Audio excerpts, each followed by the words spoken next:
Nah, Prof, dikisahkan tentang Nabi Ayub ini adalah utusan Allah yang ditimpa dengan penyakit kulit dan juga kemiskinan ya, Prof. Tapi Nabi Ayub ini sama sekali tidak pernah mencela Allah. Itu benar nggak, Prof, kisahnya tentang itu? Iya. Nabi Ayub ini unik betul ya, karena seorang nabi sangat tampan ya, sangat cerdas ya. Tapi diuji dengan sebuah cobaan dalam bentuk penyakit. Tidak bisa diobati oleh dokter, oleh tabib manapun juga. Bahkan kemana-mana membawa penyakitnya itu untuk diobati, tidak ada yang sanggup. Bahkan semakin hari semakin parah. Begitu parahnya sampai membusuk sekujur badannya, belatungan. Ya, puncaknya istrinya yang selama ini satu-satunya mampu mendampingi, itu pun juga membuangnya di sebuah gua di luar kota, sendirian di situ ditinggalin. Lalu tidak dikasih makan, tidak dikasih apapun. Pengalaman pertama yang dialami seorang Nabi Ayub yang dibuang oleh istri tercintanya itu ialah malam-malam, wahai para belatung yang merumuni tubuhku, kemanapun ada dokter, dimanapun ada tabib, saya akan bawa untuk memusnahkan kalian. Ternyata kamu gak bisa habis, tidak bisa musnah. Sekarang ini tidak ada yang mampu, tidak ada yang mau menemani aku di dalam gelapnya gua ini selain kalian. Jadi kalian bukan lagi musuhku, tetapi adalah sahabatku.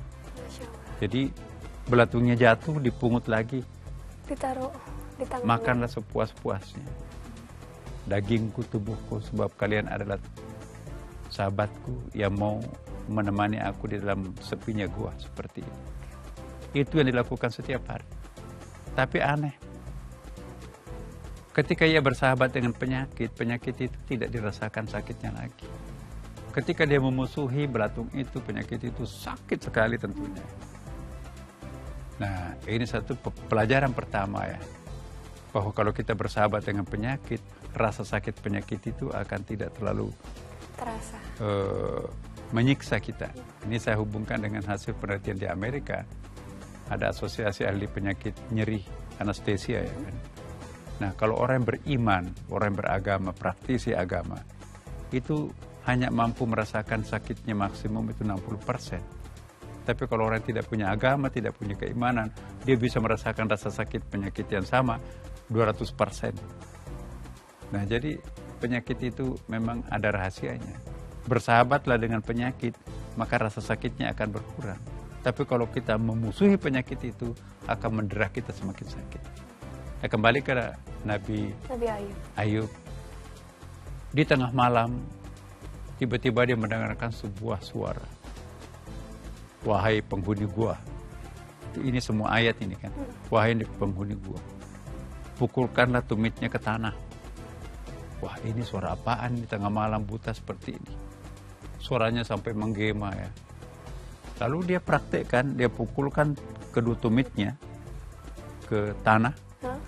Begitu dipukulkan kedua tumitnya ke tanah, memancarlah air.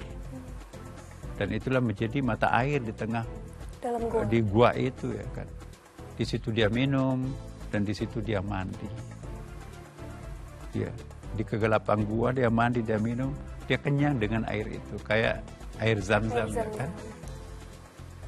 Nah, ketika dia keluar mencari cahaya, alangkah kagetnya. Ternyata keesokan harinya hilang semua belatung-belatung yang mengerumuni tubuhnya itu. Hilang gitu aja, Prof? Iya. Dan melihat tubuhnya kembali seperti utuh, seperti sedia kala. Mulus semulus-mulusnya. Tetapi apa yang terjadi ketika di dalam gua? Ketika ia diusir dan dibuang oleh istrinya, bersumpah dalam gua.